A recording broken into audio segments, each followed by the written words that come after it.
One of them, with a penetrating gaze, seemed particularly alive. "Have you come for knowledge?" It was Daniel. His figure slowly emerged from the darkness. In the small town of Crestville, lost among the vast forests, there were rumors of a mysterious vampire who stole souls. His name was said to be Daniel Black. Everyone in town knew he wasn't just a man. He was a dark creature dwelling in an abandoned manor house on the outskirts. One foggy morning, a group of teenagers including Jake, Emily, and Todd decided to check out the rumors. "They're just fairy tales," Emily assured them, but her voice shook with fear. Jake, with his boldness and adventurousness, coaxed his friends. "Let's go see the manor. We can't let fear rule us." They approached an old gate draped in ivy.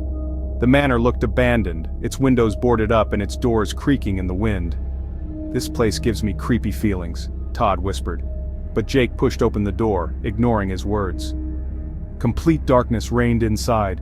They turned on their flashlights and the rays of light pierced the blackness. The smell of mold and something old lingered in the air. Suddenly they heard a rustling sound. "Someone's here," Emily whispered, her eyes widening with fear. On the walls hung old portraits of people with grim faces. One of them, with a penetrating gaze, seemed particularly alive. "That's Daniel Black," Jake pronounced. "They say he preys on the souls of those who dare enter his domain." Deciding to check the cellars, the boys went down the creaky stairs.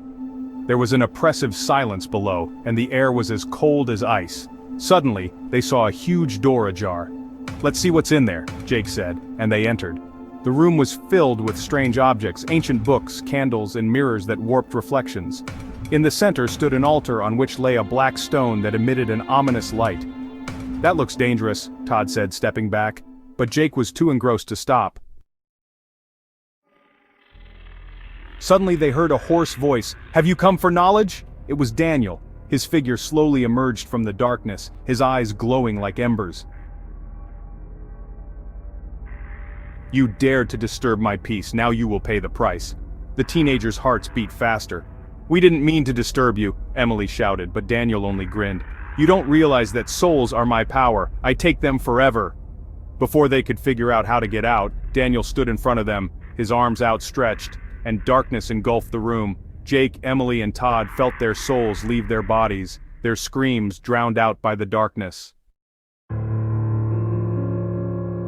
The next morning, the residents of Crestville noticed that the teens were gone. They were said to have fallen victim to a vampire soul snatcher, and their names were forever forgotten.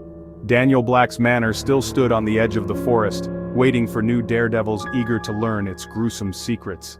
Since then, no one had dared approach the place, but the whispers of the vampire lived on, as did his ominous shadow guarding its dark secrets.